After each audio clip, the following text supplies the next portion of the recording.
Hello everyone, welcome to the YouTube channel of your pedia in India career point.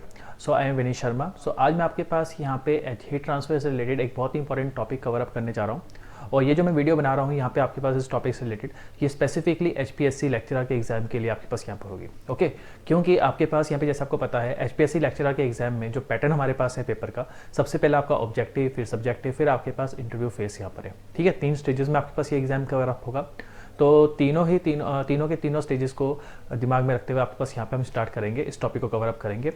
तो अब जैसे आप देखो, आपके पास जो हीट ट्रांसफर सब्जेक्ट है एक बहुत ही इंपॉर्टेंट सब्जेक्ट आपके पास यहाँ पे होता है from the thermal point of view. ठीक है, जिसमें से सब्जेक्टिव में काफ़ी सारे क्वेश्चंस आपके पास फ्रेम होते हैं। अब अगर आप देखोगे थर्मल पोर्शन जो है वो subjective exam point of view से बहुत ही इंपॉर्टेंट पोर्शन आपके पास यहाँ पे रहता है, क्योंकि जो क्वेश्चंस होते हैं वो थोड़े अंडरस्टैंडिंग बेस आपके पास यहाँ पे होते हैं। तो अगर आप थोड़ी सी भी मिस्टेक अगर करते हो तो पूरा का पूरा क्वेश्चन जो है वो आपका गलत हो सकता है। और इसी के साथ अगर आप देखोगे, अगर आपको कंसेप्ट की क्लैरिटी अच्छे से है तो सबसे ज़्यादा स्कोरिंग जो मार्क्स आपके पास है वो इसी पोर्शन से आपको देखने को मिलता है। ठीक है, तो इसका आपको थोड़ा सा ध्यान रखना।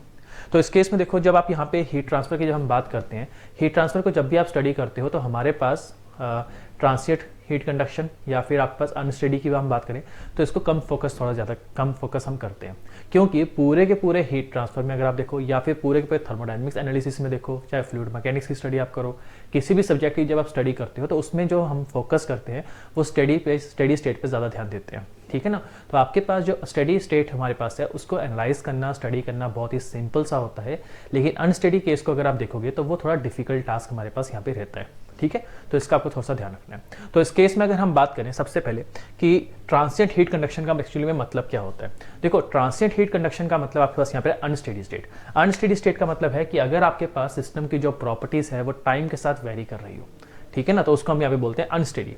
तो इस केस में अगर आप देखोगे तो हमारे पास जो हम हीट ट्रांसफर की जब हम बात कर रहे हैं, ट्रांसिएंट और अनस्टेडी स्टेट जो हीट ट्रांसफर हमारे पास रहने वाला है वो क्या रिप्रेजेंट करता है आपके पास, वो एक फिनोमिना है जो कि टाइम के ऊपर डिपेंड यहाँ पे होगा।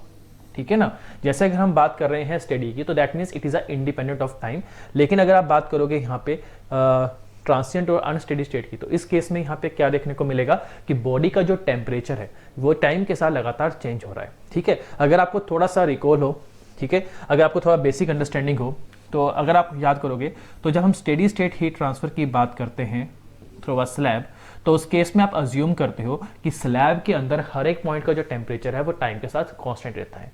दैट मीन्स अगर मैं आपके पास यहाँ पे कह रहा हूँ कि जो लेफ्ट साइड है, लेट अस से इसका टेम्परेचर है T1 और राइट साइड का टेम्परेचर है T2, तो दैट मीन्स कि आपके पास यहाँ पे T1 एंड जो T2 मेरे पास है वो आपके पास क्या रहने वाले हैं, वो सेम रहने वाले हैं।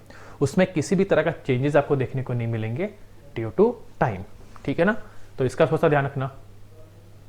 तो इस केस में अगर हम बात करें तो आपके पास यहाँ पे स्टेडी स्टेट के केस में जो टेम्परेचर रहेंगे हमारे पास किसी भी पॉइंट के, किसी भी सरफेस के इन अ बॉडी, वो हमेशा सेम रहने वाले हैं, लेकिन अनस्टेडी स्टेट में ऐसा नहीं है। ठीक है ना, क्योंकि अनस्टेडी स्टेट में अगर आप देखोगे एक पर्टिकुलर सरफेस, एक पर्टिकुलर पॉइंट का जो टेम्परेचर है वो किस पे डिपेंड करेगा, वो टाइम पे भी डिपेंड यहाँ पे करता है। ठीक है, अगर हम बात करें स्टेडी स्टेट की तो स्टेडी स्टेट के केस में अगर हम अब यहाँ पे बात करें टेम्परेचर की, तो टेम्परेचर जो बेसिकली फंक्शन है वो किसका फंक्शन है यहाँ पे हमारे पास, वो सिर्फ आपको फंक्शन देखने को मिलता है स्पेस कोऑर्डिनेट्स का। ठीक है, क्योंकि लेफ्ट साइड पे टेम्परेचर डिफरेंट है, नेक्स्ट सेक्शन पे टेम्परेचर डिफरेंट होगा और आपके पास राइट सेक्शन में टेम्परेचर क्या है, डिफरेंट है। तो आप देखोगे स्पेस कोऑर्डिनेट के साथ जो टेम्परेचर है वो वेरी कर रहा है, लेकिन टाइम के साथ आपके पास टेम्परेचर में कोई वेरिएशन देखने को नहीं मिलेगा। ठीक है, इसका आपको ध्यान रखना है। लेकिन जब हम बात करते हैं अनस्टेडी स्टेट की, अनस्टेडी स्टेट एक प्रैक्टिकल फिनोमेना आपको रिप्रेजेंट यहाँ पे कर रहा है। मान लो जैसे आपने एक सिंपल से रूम में एक कप ऑफ कॉफी को आपने रख दिया, ठीक है, चाय का कप आपने रख दिया, कोई भी गर्म चीज आपने किसी रूम पे रख दी, तो क्या होगा, कुछ टाइम के बाद वो जो कप है बेसिकली वो ठंडा हो जाएगा। ठीक है, ऐसा क्यों, क्योंकि अब जो हीट ट्रांसफर होगा कप में से वो लगातार from the cup to the surrounding होगा, जिसकी वजह से कप का जो टेम्परेचर है वो क्या हो रहा है, टाइम के साथ चेंज हो रहा है। That means it is a case of a unsteady state heat transfer. ठीक है, इसका थोड़ा सा ध्यान रखना। तो इस केस में अगर हम यहाँ पे प्रैक्टिकल एग्जांपल्स की बात करें इंडस्ट्रियल पॉइंट ऑफ व्यू से, तो आप यहाँ पे देखते हो कि जब हम कास्टिंग करते हैं उसमें जो मेटल बिलेट्स है, हॉट मेटल बिलेट्स, उनकी हीट आपके पास यहाँ पे हीटिंग इफेक्ट या फिर कूलिंग जो है वो क्या है आपके पास अनस्टेडी स्टेट पे होगी। ठीक है, क्योंकि आप कास्टिंग कर रहे हो, कास्टिंग करते टाइम आपने मोल्टन मेटल को जब आपने मोल्ड में एंटर करवाया तो अगर आप उसे छोड़ दोगे तो क्या होगा, कुछ टाइम के बाद वो जो मोल्ड है वो आपके पास जो आपके पास मोल्टन मेटल है वो सॉलिडिफाई होगा, ठीक है ना। तो उस केस में हम कह सकते हैं that is a unsteady state heat transfer. Same case में अगर आप यहाँ पे बात करोगे कोई भी आईसी इंजन का जो सिलेंडर मेरे पास है, इसकी जो कूलिंग है आपके पास यहाँ पे जो हो रही है वो भी अनस्टेडी स्टेट में आपको देखने को मिलेगी, ठीक है। सेम केस में brick burning, vulcanization of rubber भी आपके पास यहाँ पे अनस्टेडी स्टेट है, ठीक है।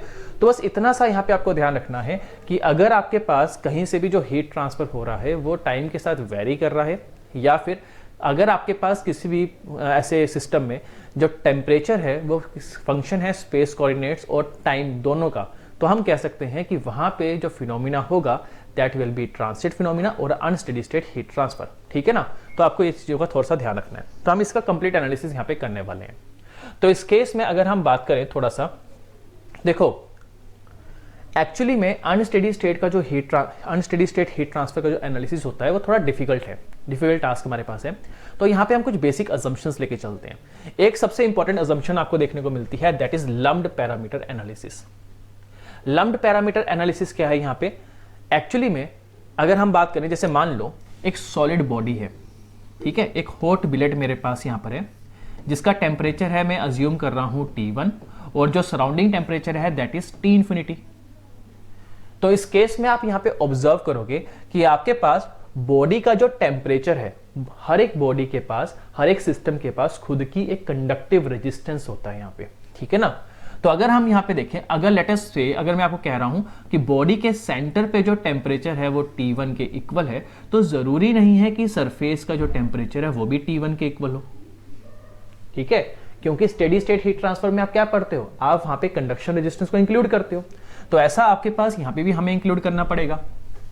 तो आपके पास यहां पे अगर हम देखें तो बॉडी में से जब हीट ट्रांसफर हो रही है एक पॉइंट से दूसरे पॉइंट के बीच में, तो टेम्परेचर ड्रॉप हो सकता है, ठीक है ना। और इसी के साथ अगर आप देखोगे सरफेस से जो हीट ट्रांसफर हो रही है वो सराउंडिंग में हो रही है। तो दैट मीन्स कि आपके पास अगर हम हीट ट्रांसफर की प्रॉब्लम को देखें तो आपके पास कंडक्शन रेजिस्टेंस और आपके पास कन्वेक्टिव रेजिस्टेंस दोनों ही आपके पास यहाँ पे क्या कर रहे हैं, डोमिनेट कर रहे हैं एक तरह से, ठीक है ना। दोनों के दोनों प्रेजेंट है, जिसको आप नेग्लेक्ट यहाँ पे नहीं कर सकते। लेकिन अगर हम यहाँ पे बात करें ट्रांसिएंट हीट कंडक्शन की, तो ऐसा नहीं है कि वहां पे आप इसे कंसिडर, वहां पे ये होता नहीं। ट्रांसिएंट हीट कंडक्शन के अंदर भी कंडक्शन रेजिस्टेंस और कन्वेक्शन रेजिस्टेंस दोनों देखने को मिलते हैं, ठीक है ना। लेकिन आपके पास यहाँ पे ट्रांसिएंट हीट कंडक्शन की जो प्रॉब्लम है उसमें हम अज्यूम करते हैं कि आपके पास जो कंडक्शन रेजिस्टेंस होगा वो नेग्लिजिबल होगा, ठीक है ना। ऐसा क्यों? क्योंकि इससे आपके पास एक तो एनालिसिस जो है वो बहुत सिंपल सा आपके पास हो जाता है, ठीक है, पहली चीज तो ये। सेकंड, आपके पास अगर आप यहाँ पे अगर हम देखें, अगर मैं कह रहा हूं कि सरफेस के आउटसाइड पे जो कन्वेक्टिव रेजिस्टेंस है उसकी वैल्यू बहुत ज्यादा है एज कंपेयर टू बॉडी के कंडक्शन रेजिस्टेंस के, ठीक है ना। मतलब कि ओवरऑल जो हीट ट्रांसफर को जो कंट्रोल कर रहा है वो कन्वेक्टिव रेजिस्टेंस अगर कर रहा है, तो भी हम कह सकते हैं कि आपके पास यहां पर बॉडी का जो कंडक्शन रेजिस्टेंस है वो नेग्लिजिबल है, ठीक है ना। तो ऐसे केस में आपके पास लम्प्ड पैरामीटर एनालिसिस करना इजी हो जाता है थोड़ा सा। तो इस केस में आपको सिर्फ इतना सा ध्यान रखना है, हमारे पास कोई भी ट्रांसिएंट प्रॉब्लम जो हमारे पास यहाँ पे होती है उसे हम सॉल्व कैसे करते हैं? उससे हम सॉल्व करते हैं जस्ट बाय अज्यूमिंग कि इंटरनल कंडक्टिव रेजिस्टेंस जो यहाँ पे होगा वो नेग्लिजिबल स्मॉल होगा as compare to outside convective resistance, ठीक है। इसका आपको ध्यान रखना है। तो आप खुद सोचो, अगर मेरे पास यहाँ पे कंडक्टिव रेजिस्टेंस की वैल्यू नेग्लिजिबल होती है, दैट मीन्स सेंटर पे जो टेम्परेचर रहेगा, वही टेम्परेचर आपके पास आउटसाइड सरफेस पे भी आपको देखने को मिलेगा, ठीक है ना। वही केस है, अगर बॉडी की थर्मल कंडक्टिविटी बहुत ज्यादा है तो आपके पास जो हीट है एक एंड से दूसरे एंड पे ज्यादा से ज्यादा हीट ट्रांसफर होगी और टेम्परेचर ड्रॉप जो होगा वो मिनिमम से मिनिमम आपके पास यहां पे रहेगा, ठीक है। इसका थोड़ा सा ध्यान रखना। तो हमारे पास यहां पे अब ये लम्प्ड पैरामीटर की कंडीशन जस्टिफाई कैसे होती है? ये वही सेम चीज है जैसे भी मैंने आपको बोला, या तो आप अज्यूम करो कि बॉडी का थर्मल कंडक्टेंस है या आपके पास थर्मल कंडक्टिविटी है बहुत ज्यादा हाई है, फर्स्ट केस तो ये हो गया। या फिर सेकंड हम कह सकते हैं अगर आपके पास पूरे के पूरे हीट ट्रांसफर की जो प्रॉब्लम को जो कंट्रोल कर रहा है वो एक्सटर्नल कन्वेक्टिव रेजिस्टेंस कर रहा है, तो ऐसे केस में आप यहां पे बोल सकते हो कि आपके पास बॉडी का जो कंडक्टिव रेजिस्टेंस है वो नेग्लिजिबल है as compare to outside convective resistance, ठीक है ना। तो इसका यहां पे थोड़ा सा ध्यान रखना। तो इस केस में हमारे पास एक बहुत ही इंपॉर्टेंट डायमेंशनलेस नंबर हम स्टडी करते हैं, दैट इज बायोट नंबर। तो बायोट नंबर के बेसिस पे आप यहाँ पे डिफाइन करते हो कि लम्प्ड पैरामीटर की जो कंडीशन है क्या वो सेटिस्फाई हो रही है या नहीं हो रही, क्या वो आपके पास यहाँ पे एप्लीकेबल होगी या नहीं होगी, ये हम सब का सब बायोट नंबर के बेसिस पे डिसाइड करेंगे, ठीक है ना। तो अब इस केस में अगर हम देखें कि बायोट नंबर एक्चुअली में होता क्या है, तो जैसे देखो बायोट नंबर को डिफाइन करने का वे है कि it is defined as the ratio of internal conductive resistance to the external convective resistance, ठीक है, इंटरनल कंडक्टिव रेजिस्टेंस और आपके पास यहां पे एक्सटर्नल कन्वेक्टिव रेजिस्टेंस। तो अगर हम यहां पे देखें, आपके पास यहां पे इंटरनल कंडक्टिव रेजिस्टेंस को कैसे निकालते हैं, कंडक्शन हीट ट्रांसफर को आप कैलकुलेट करते हो। अगर मैं हीट फ्लक्स की बात करूं तो इससे हम डायरेक्टली कैलकुलेट कर सकते हैं K A D T by D X. आप ऐसे कैलकुलेट करते हो इस पर्टिकुलर फॉर्मूला से, heat flux is equal to, just एक minute, just wait a minute, आपके पास फॉर्मूले को मैं थोड़ा सा गलत फॉर्म में लिख रहा हूं। तो आपके पास यहां पे अगर मैं हीट फ्लक्स को कैलकुलेट कर रहा हूं दैट विल बी माइनस के D T by D x. Area हम कंसिडर नहीं करेंगे, ठीक है ना, इसका आपको ध्यान रखना है। तो इस केस में अगर आपने यहां पे इसको पूरा का पूरा सॉल्व करा हो तो आपको पता होगा कि जो कंडक्शन रेजिस्टेंस मेरे पास यहां पे होता है that is nothing but it is a ratio of temperature difference by Q, और जिसकी वैल्यू अगर आप यहां पे कैलकुलेट करोगे that will be equal to L by K, ठीक है, ये थोड़ा सा ध्यान रखना। आप एरिया को भी इंक्लूड कर सकते हो, मैं अभी यहां पे हीट फ्लक्स की बात कर रहा हूं, ठीक है ना। तो आपके पास जो इंटरनल कंडक्टिव रेजिस्टेंस होगा that will B L by के। एंड सेम वे में अगर हम बात करें एक्सटर्नल कन्वेक्टिव रेजिस्टेंस की, देखो कन्वेक्शन हीट ट्रांसफर कैसे निकालते हैं, एच ए डेल्टा टी। तो अगर मैं आपके पास यहां पे कैलकुलेट कर रहा हूं delta T by Q that will be 1 upon H A, और अगर मैं हीट फ्लक्स की बात कर रहा हूं तो दैट मीन्स 1 अपॉन एच, ये आपको देखने को मिलेगा। सो आई कैन राइट कि एक्सटर्नल कन्वेक्टिव रेजिस्टेंस की जो वैल्यू है that will be equal to 1 upon H. तो अगर हम इसको यहां पे सॉल्व करते हैं so you will get the formula of the Biot number as H L by K, ठीक है। तो ये फॉर्मूला आपको देखने को मिलता है बायोट नंबर का, जो आपके पास स्पेसिफाई करेगा कि लम्प्ड पैरामीटर जो है, लम्प्ड कंडीशन जो है वो हमारे पास एप्लीकेबल है या फिर नहीं है, ठीक है, इसका आपको ध्यान रखना है। तो इस केस में आप ये देखो, जैसे मैंने आपको बोला लम्प्ड कंडीशन को आप जस्टिफाई कर सकते हो दो केसेस में, या तो आपके पास बॉडी की थर्मल कंडक्टिविटी बहुत ज्यादा हो, तो अगर मैं आपके पास कंडक्टिविटी को इंक्रीज यहां पे कर देता हूं तो उसके कॉरेस्पॉन्डिंग जो बायोट नंबर की जो वैल्यू होगी that will be very less, ठीक है, इसका यहां पे ध्यान रखना। सेकंड, अगर आपके पास यहां पे हीट ट्रांसफर को जो कंट्रोल कर रहा है वो एक्सटर्नल कन्वेक्टिव रेजिस्टेंस कर रहा है, तो आपके पास एक्सटर्नल कन्वेक्टिव रेजिस्टेंस कब ज्यादा होगा, आपके पास कब आपके पास यहां पे वो होगा जब आपके पास H की वैल्यू कम हो। तो अगर आप यहां पे H की वैल्यू को कम करते हो तो उस केस में कन्वेक्टिव रेजिस्टेंस बहुत ज्यादा आपके पास रहने वाला है और कोरेस्पॉन्डिंग जो आपके पास बायोट नंबर की जो वैल्यू है वो बहुत ही कम आपको देखने को यहां पे मिलने वाली है, ठीक है, इसका थोड़ा सा ध्यान रखना। तो ऐसे केस में हम यहां पे डिफाइन करते हैं कि अगर आपके पास बायोट नंबर की जो वैल्यू है, अगर आपके पास बायोट नंबर की जो वैल्यू यहां पर आपको देखने को मिलती है, अगर ये 0.1 से कम है, 0.1, ये 0.1 है आपके पास, यहां पे ध्यान रखना, 0.1 से अगर कम होती है तो आप यहां पे अज्यूम कर सकते हो कि आपके पास लम्प्ड एनालिसिस जो है वो एप्लीकेबल यहां पे रहने वाला है, ठीक है ना।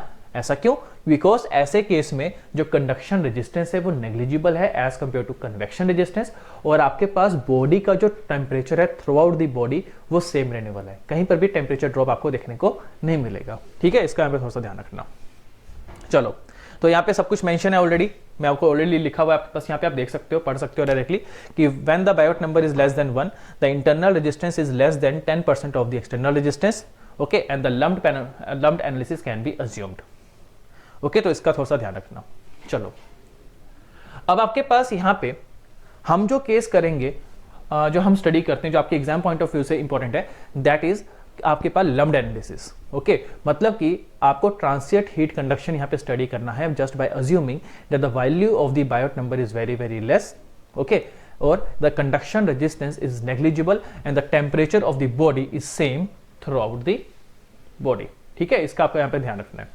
तो इस केस में अब यहाँ पे शुरू करते हैं। तो सबसे पहले मैं यहाँ पे क्या कर रहा हूँ, मैं कुछ चीजें अज्यूम कर रहा हूँ। सबसे पहले मैं अज्यूम कर रहा हूँ यहाँ पे कि हमारे पास एक सॉलिड बॉडी है जिसका इनिशियल टेम्परेचर है लेट अस से Ti। तो Ti जो है वो रिप्रेजेंट कर रहा है इनिशियल टेम्परेचर को। ओके, तो आप अज्यूम कर सकते हो कि जो इनिशियल टेम्परेचर हमने डिफाइन करा है वो एट टाइम यहाँ पे T define at time T equal to 0 आपने डिफाइन करा है। ठीक है ना, इनिशियल टेम्परेचर मेरे पास यहां पर ये है। अब आपके पास यहां पे एक हॉट मेटल का बिलेट है बेसिकली, जिसको अगर आप एक रूम के अंदर रख रहे हो तो क्या होगा, हीट लूज होगी बाय मींस ऑफ कंडक्शन और बाय मींस ऑफ कन्वेक्शन। तो इस केस में अब आपके पास यहां पे Ti इनिशियल टेम्परेचर को रिप्रेजेंट कर रहा है, ठीक है, और आपके पास यहां पे हम कुछ स्पेसिफाई कर रहे हैं पैरामीटर जैसे कि रो जो कि डेंसिटी ऑफ बिलेट है मेरे पास, V आपके पास टोटल वॉल्यूम ऑफ बिलेट को रिप्रेजेंट कर रहा है, C आपके पास है स्पेसिफिक हीट और आपके पास A रिप्रेजेंट कर रहा है total area of the billet. ठीक है, इसका यहाँ पे थोड़ा सा ध्यान रखना। सिमिलरली H जो रिप्रेजेंट कर रहा है that is the heat transfer coefficient of the surrounding air. ठीक है, जो एटमॉस्फेरिक एयर प्रेजेंट है उसका जो हीट ट्रांसफर कोफिशिएंट है दैट इज H आपके पास यहाँ पे। तो अब इस केस में होगा क्या, सबसे पहले आप खुद ऑब्जर्व करो, अगर मैं आपके पास टाइमर से अगर देखूं तो at time equal to 0, at time equal to 0, देखो पहली चीज तो ये कि लम्प्ड एनालिसिस आपने अज्यूम कर रखा है।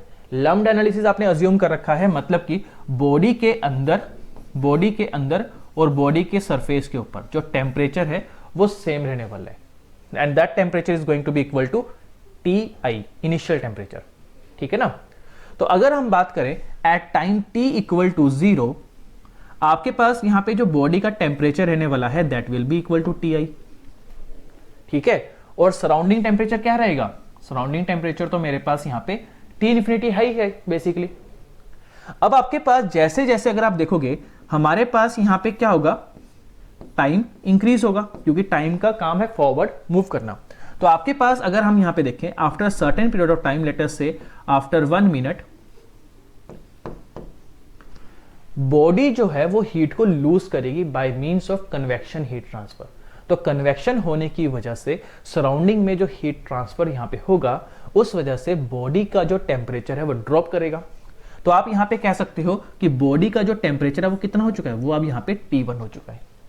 तो जो Ti बेसिकली है मेरे पास ये ग्रेटर देन है T1। ठीक है, और अगर इसी तरह से अगर हम देखें तो अगर आपके पास यहां पे हम देखें कुछ टाइम के बाद तो जो बॉडी का टेम्परेचर है वो फर्दर यहां पे क्या करेगा, फर्दर चेंज होगा। That means it is changing from Ti to T1, T1 to T2। Okay, तो अब यहां पे अगर आप थोड़ा सा ध्यान दोगे तो जैसे भी मैंने आपको बोला कि बॉडी में से जो हीट ट्रांसफर हो रहा है वो बाय मींस ऑफ कन्वेक्शन हो रहा है। और कन्वेक्शन हीट ट्रांसफर को आप कैसे निकालते हो, कन्वेक्शन हीट ट्रांसफर को हम निकालते हैं Q is equal to HA delta T। That means Q is directly proportional to delta T। तो जितना ज्यादा टेम्परेचर डिफरेंस उतना ज्यादा हीट ट्रांसफर होगा। तो क्या मैं कह सकता हूं कि आपके पास at time T equal to 0 पे जो टेम्परेचर डिफरेंस होगा that will be Ti minus T infinity. यही टेम्परेचर डिफरेंस देखने को मिलेगा इनिशियली। ठीक है ना, at time T equal to 0 पे। और जैसे ही टाइम इक्वल टू 1 मिनट हुआ अब आपके पास बॉडी का जो सरफेस टेम्परेचर है वो चेंज हो चुका है और सराउंडिंग टेम्परेचर तो सेम है T इंफिनिटी। ठीक है, तो अगेन आपके पास यहां पे कुछ टाइम के बाद टेम्परेचर चेंज होगा। सो आपके पास अगेन टेम्परेचर चेंज आपको देखने को यहां पे मिलेगा। टाइम चेंज हुआ, टेम्परेचर चेंज आपको देखने को मिला और टेम्परेचर डिफरेंस चेंज हो गया। ठीक है, तो हम यहां पे क्या देख सकते हैं कि आपके पास जो Q है वो directly proportional to temperature difference है और टेम्परेचर डिफरेंस जो है वो टाइम के साथ लगातार वेरी कर रहा है। ठीक है, तो इसी वजह से ट्रांसिएंट हीट कंडक्शन की जो प्रॉब्लम है वो थोड़ी सी डिफिकल्ट सी हो जाती है आपके पास। यहाँ पे इसको सॉल्व करना थोड़ा सा डिफिकल्ट हो जाता है। ठीक है ना, क्योंकि आप यहाँ पे total amount of heat transfer को कैसे निकालोगे फिर, तो आपको प्रॉपर वे में क्या करना पड़ेगा, इंटीग्रेशन परफॉर्म यहाँ पे करनी पड़ेगी। ठीक है, इसका ध्यान रखना। अब इस केस में अगर हम देखें तो मैं कुछ आपके पास यहां पे आपको बता देता हूं कि हुआ क्या। यहां पर मैं एक छोटा सा डिफरेंशियल टाइम dt कंसिडर कर रहा हूं। लेट अस सपोज मैं आपके पास बोल रहा हूं कि सरफेस का जो टेम्परेचर है, बॉडी का जो टेम्परेचर है, वो आपके पास है T के इक्वल, ठीक है, at some time, at time T is equal to T1, ठीक है ना। जैसे रैंडमली टाइम जैसे चेंज होगा बॉडी का टेम्परेचर चेंज होगा, तो मैं कोई भी एक रैंडम टाइम पे टेम्परेचर T को डिफाइन यहां पे कर रहा हूं। अब इस केस में मैं कह रहा हूं कि आपके पास जो टाइम है वो चेंज हो चुका है T1 से T1 प्लस dt पे। तो मतलब डिफरेंशियल टाइम का चेंज आपको देखने को मिला। तो जब डिफरेंशियल टाइम का जब चेंज आया तो इसके कॉरेस्पॉन्डिंग क्या होगा, बॉडी का जो टेम्परेचर है वो चेंज होगा, ठीक है ना। तो हम यहां पे इस चीज को कैलकुलेट करने वाले हैं। तो अब इस केस में इस प्रॉब्लम को सॉल्व कैसे करते हैं। तो इस केस में देखो आपके पास यहां पे इस प्रॉब्लम को सॉल्व करने के लिए हमने क्या करा, हमने सिंपल सा एनर्जी बैलेंस यहां पे लगाया। एनर्जी बैलेंस हुआ क्या, जैसे कि अब देखो आपको पता है कि जो बॉडी है वो हीट को लूज कर रही है, क्योंकि बॉडी का जो इनिशियल टेम्परेचर है वो ज्यादा है सराउंडिंग टेम्परेचर के, ठीक है, इसका यहां पे ध्यान रखना। तो बॉडी क्या कर रही है, हीट को लूज कर रही है।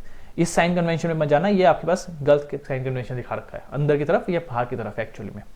तो आपके पास यहां पे हीट ट्रांसफर हुआ, तो हीट ट्रांसफर होने से आप देख सकते हो बॉडी का जब टेम्परेचर ड्रॉप हो रहा है, सो आई कैन से कि बॉडी की जो इंटरनल एनर्जी है वो क्या हो रही है, वो कम हो रही है, ठीक है ना। तो that means I can write कि आपके पास जो net change in internal energy है बेसिकली बिलेट की during the small time dt, ये किसके इक्वल होगा।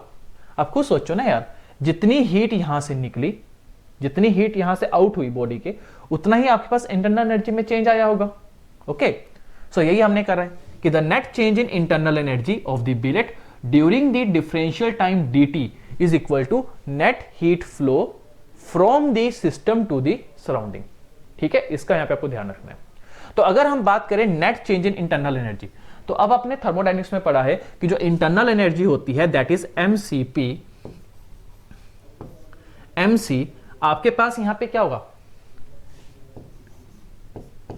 dt बाई डी टाउ, ये आपके पास यहां पे आएगा, ठीक है, mc dt बाई dt। तो आपके पास यहां पे mc dt जो रिप्रेजेंट कर रहा है that is the internal energy, और यहां पे मैं डिफाइन कर रहा हूं rate of change of internal energy, ठीक है ना। और मैं आपके पास यहां पे ले रहा हूं नेगेटिव साइन, बिकॉज जो इंटरनल एनर्जी है बॉडी की वो क्या हो रही है, वो लगातार डिक्रीज कर रही है।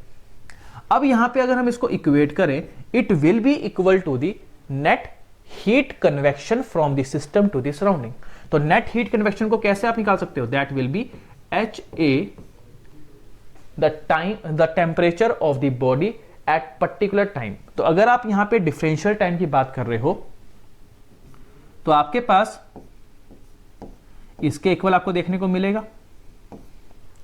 जैसे मैंने आपको बोला था ना कि आपके पास यहां पे एट सर्टेन टाइम T1 जो टेम्परेचर है बॉडी का दैट विल बी T, ठीक है, और आपके पास यहां पे बॉडी का जो टेम्परेचर चेंज हो रहा है विद रिस्पेक्ट टू टाइम, वो आपके पास यहां पे सर्टेन कुछ चेंज हो रहा है।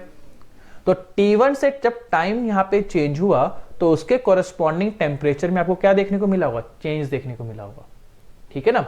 तो अगर आप यहां पे देखोगे at this particular instant of time T1 जो टेम्परेचर डिफरेंस है between the system and between the surrounding, it will be equal to T minus T infinity, ठीक है, इसका आपको यहां पे ध्यान रखना है। चलो यहां तक कोई डाउट होगा? तो कंसेप्ट बिल्कुल क्लियर है, जस्ट आपको यहां पे करना क्या है, हीट ट्रांसफर, आपके पास एनर्जी बैलेंस आपको यहां पे करना है, ठीक है। तो एक तरफ हमने यहां पे इंटरनल एनर्जी का चेंज निकाला और दूसरी तरफ हमने यहां पे कन्वेक्शन हीट ट्रांसफर को निकाला है, ठीक है। तो अगर मैं इसे थोड़ा सिंप्लीफाई करता हूं फर्दर, यू विल फाइंड कि आपके पास जो मास है that will be equal to the product of density multiply by volume. अब यहां पे आप देख सकते हो अगर मैं आपके पास dt को इस फॉर्म में भी अगर लिख दूं तो भी कोई आपके पास चेंज डिफरेंस आपको देखने को नहीं मिलेगा, ठीक है। कुछ मैं आपके पास रीअरेंज कर रहा हूं यहां पे टर्म्स को, और कुछ नहीं।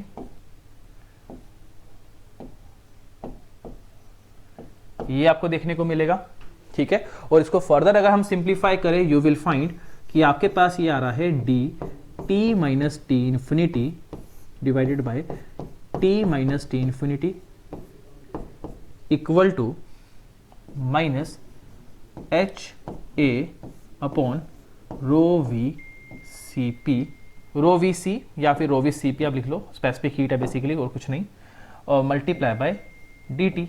ये आपको यहाँ पे देखने को मिलेगा, ओके। इसका थोड़ा सा ध्यान रखना। अब इस केस में अगर हम देखें, अगर आप यहां पे इसे इंटीग्रेट करते हो, जैसे मैंने आपको बोला हम देखना चाहते हैं कि टेम्परेचर कितना चेंज हुआ। So now you can see कि आपके पास यहां पे स्टार्टिंग से लेके फाइनल तक कितना आपके पास यहां पे टेम्परेचर चेंज आया।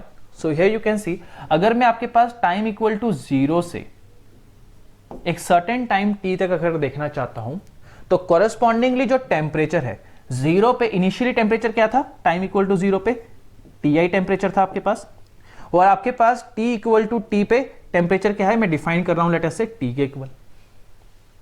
So here you will find कि आपके पास जो एक्सप्रेशन यहां पे जो देखने को मिलेगा आपको, जस्ट वेट अ मिनट, ये आपके पास आएगा ln ऑफ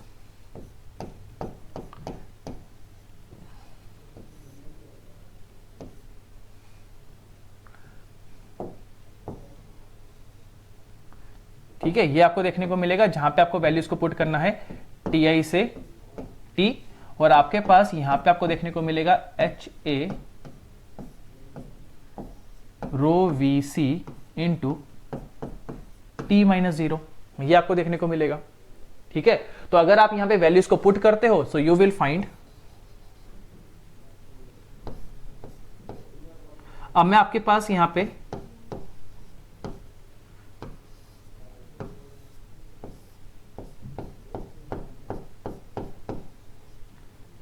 फाइनल एक्सप्रेशन यहां पे लिख रहा हूं। सो you will get this expression here,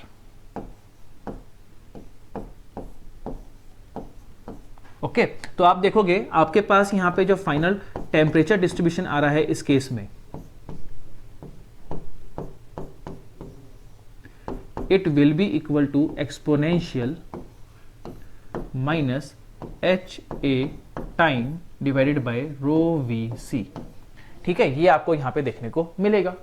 अब ये एक्सप्रेशन आपको बोल क्या रहा है, ये एक्सप्रेशन बोल रहा है कि जो बॉडी का टेम्परेचर है, बॉडी की जो सरफेस का टेम्परेचर या बॉडी का जो टेम्परेचर है, ठीक है ना, वो टाइम के साथ कैसे वेरी कर रहा है, एक्सपोनेंशियली वेरी कर रहा है, ठीक है ना, क्योंकि एक्सपोनेंशियल वेरिएशन आपको देखने को यहां पे मिल रहा है, ठीक है। इसका थोड़ा सा ध्यान रखना। तो अगर आपके पास यहां पे अगर हम ग्राफिकली अगर देखें, जस्ट वेट अ मिनट, मैं आपके पास ग्राफिकली आपको रिप्रेजेंट कर देता हूं। तो जैसे मान लो अगर आप यहां पे ग्राफिकली अगर देखना चाहो, मतलब कि अगर हम टाइम वर्सेस टेम्परेचर का अगर हम यहां पे ग्राफ प्लॉट करें, सो यू विल फाइंड कि आपके पास यहां पे एक्सपोनेंशियली टेम्परेचर ड्रॉप हुआ, ठीक है ना। तो आपके पास यहां पे एट टाइम इक्वल टू 0 जो यहां पे टेम्परेचर आने वाला है, that will be equal to initial temperature Ti, और जैसे जैसे आप टाइम को इंक्रीज करोगे, कॉरेस्पॉन्डिंगली जो आपके पास यहां पे टेम्परेचर है इट विल डिक्रीज, ठीक है। ये आपको देखने को यहां पे मिलेगा। थोड़ा सा ध्यान रखना, इसका जो स्लोप है वो डिक्रीजिंग यहां पे बनने वाला है, ठीक है।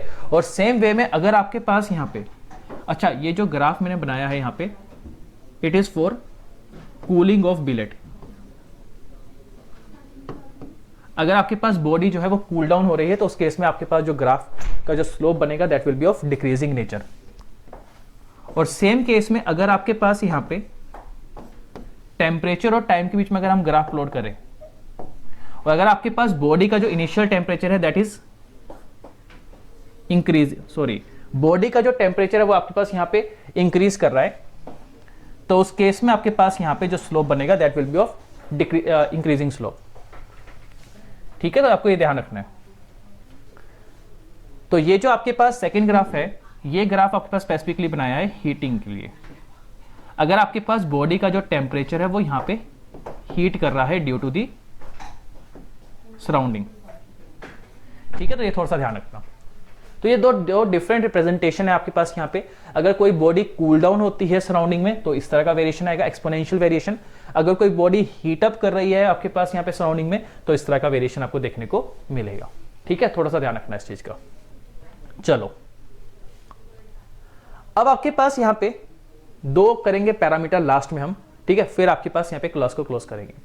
तो देखो ये एक्सप्रेशन तो अब हमें पता लग गया, बहुत सिंपल सा एक्सप्रेशन है, ठीक है, जो आपके लिए इंपॉर्टेंट रहने वाला है। यहाँ पे यहां से क्वेश्चन कैसे फ्रेम होते हैं, आपसे डायरेक्टली बोला जाता है कि जैसे मान लो इनिशियल टेम्परेचर आपके पास 1000 डिग्री सेल्सियस है, इनिशियल टेम्परेचर आपके पास 1000 डिग्री सेल्सियस है, ठीक है, और मैं आपको कह रहा हूं कि जो सराउंडिंग टेम्परेचर है that is 300 kelvin surrounding temperature.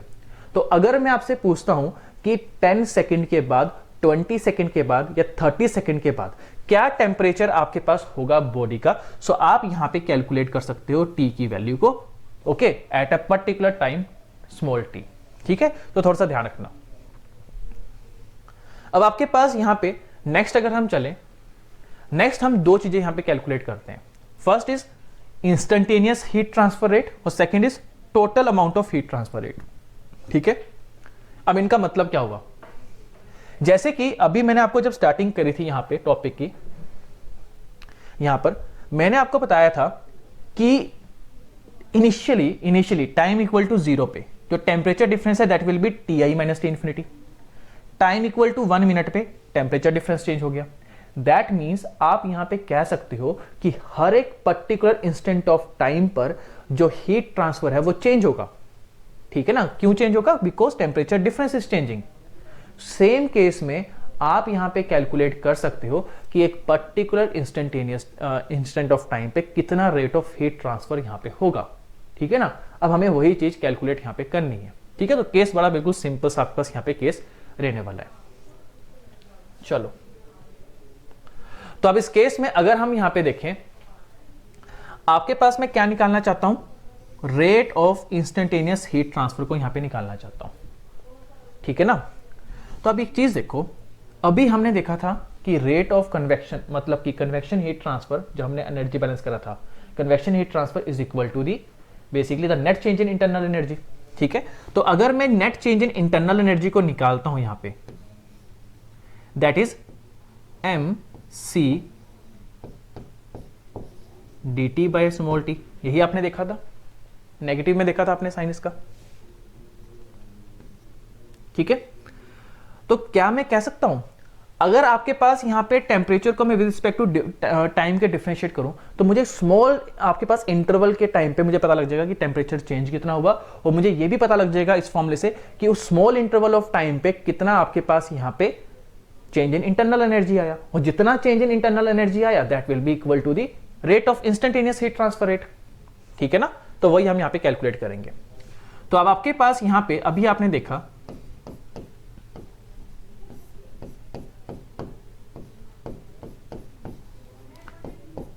ये फॉर्मूला भी हमने देखा था, exponential minus H A rho V C into tau, ये अभी आपने देखा था फॉर्मूला।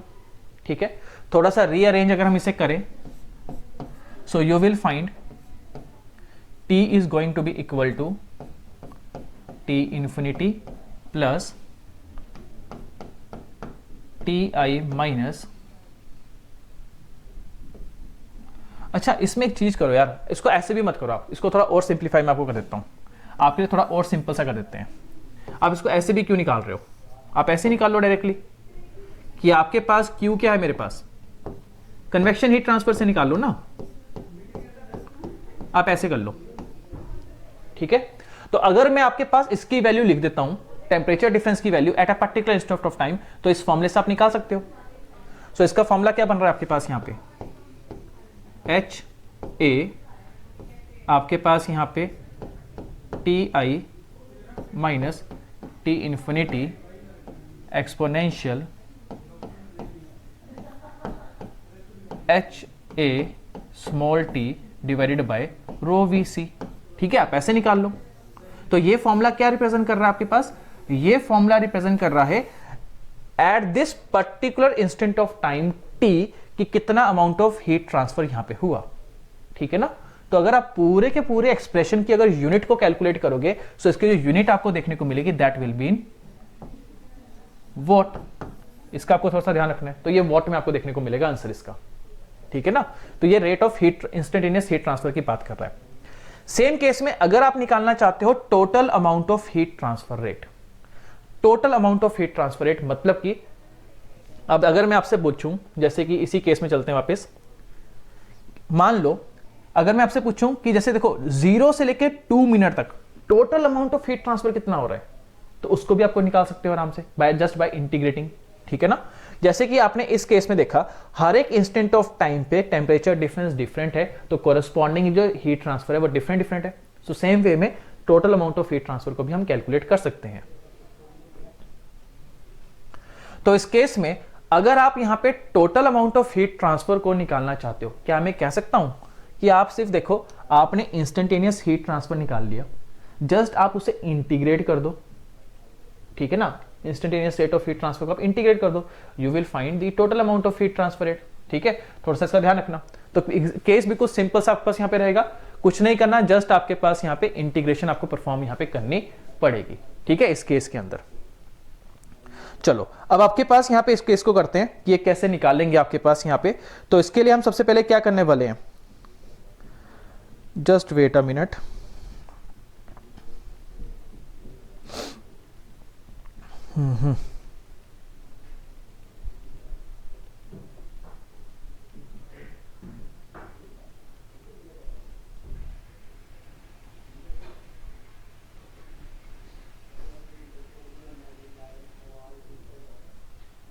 तो आपके पास यहाँ पे अगेन हम वही करने वाले हैं, सेम चीज। क्या बोला मैंने आपके पास, इंस्टेंटेनियस हमें पता है तो टोटल इंटीग्रेट कर देते हैं। तो अगर मैं total amount of heat transfer यहाँ पे निकालना चाहता हूँ, अब मेरे पास स्पेस की शायद थोड़ी सी मे भी कमी हो जाए, तो Q is going to be equal to QI, ये इंस्टेंटेनियस को रिप्रेजेंट कर रहा है, QI मल्टीप्लाई बाय dt। अब आप निकालना चाहते हो 0 टाइम से लेके एक कोरस्पॉन्डिंग टाइम t तक, इंटीग्रेट कर दो जस्ट। तो इंस्टेंटेनियस हीट ट्रांसफर आपको पता है HATI minus T infinity exponential minus HAT divided by rho VC, ठीक है, मल्टीप्लाई बाय dt। तो इस केस में अगर हम इसे इंटीग्रेट करते हैं, so you will find, just wait a minute,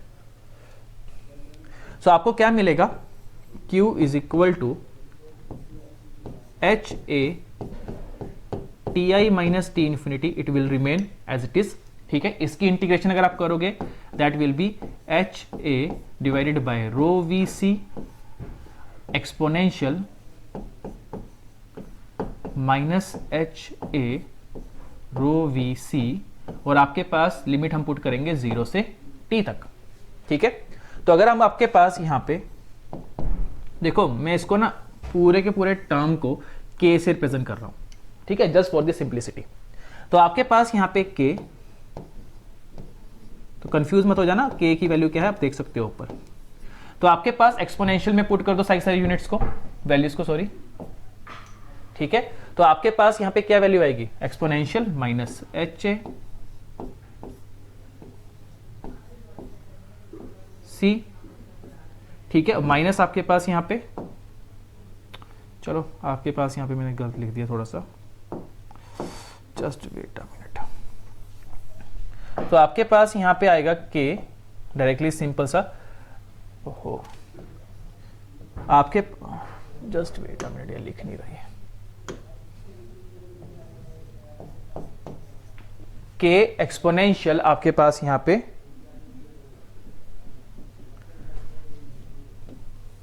minus HA rho VC minus 1, ठीक है, ये आपको देखने को मिलेगा फाइनल एक्सप्रेशन। तो आपके पास यहां पर ये जो फॉर्मूला आपने देखा, ये फॉर्मूला क्या रिप्रेजेंट कर रहा है, ये फॉर्मूला आपके पास रिप्रेजेंट कर रहा है total amount of heat transfer को। जस्ट वेट अ मिनट, आपके पास यहां पे मैंने उल्टा लिख दिया, ओहो सॉरी, आपके पास ना यहां पे मैंने उल्टा लिख दिया, इंटीग्रेशन कर रहे हो ना, ये आपके पास है रो VC divided by H A, ठीक है ना, ध्यान रखना।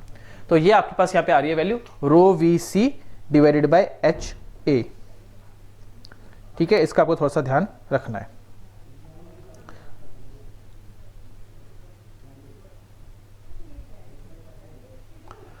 चलो, तो अब हमारे पास यहाँ पे अगर हम चलें आपके पास ओहो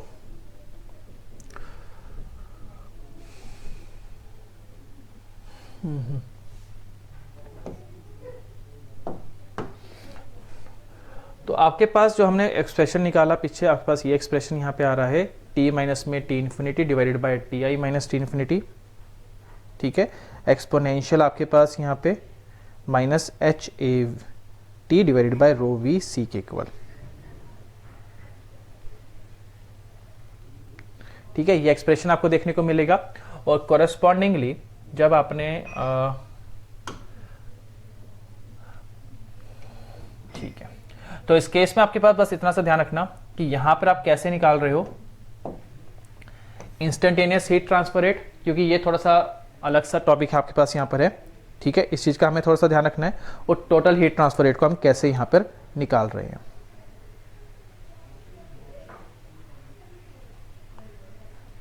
ठीक है।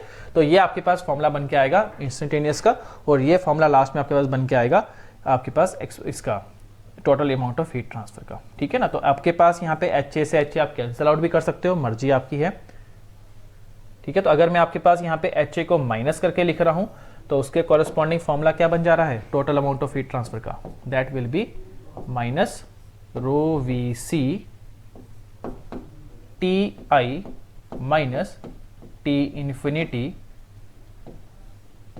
Exponential minus H A rho V C minus one.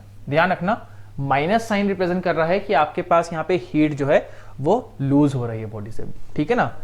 तो total amount of heat transfer आपके पास बॉडी ने हीट को लूज यहाँ पे कर रहा है, तो इस चीज को रिप्रेजेंट यहाँ पे कर रहा है, ठीक है।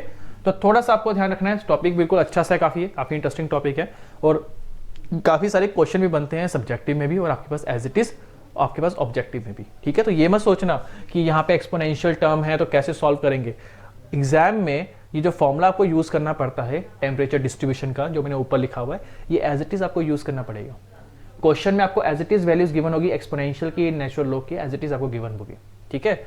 अगर नहीं भी गिवन होती तो आपको पता होना चाहिए कि ऑब्जेक्टिव में आप कैसे सॉल्व करोगे चीजों को, ठीक है। तो थोड़ा सा आपको ध्यान रखना है, ओके। सो आई होप आपको टॉपिक क्लियर होगा, ओके। सो ये था आपके पास आज की पर्टिकुलर वीडियो के लिए। बाकी नेक्स्ट वीक हम यहाँ पे एक नए टॉपिक के साथ वापस आएंगे, okay. So thank you very much.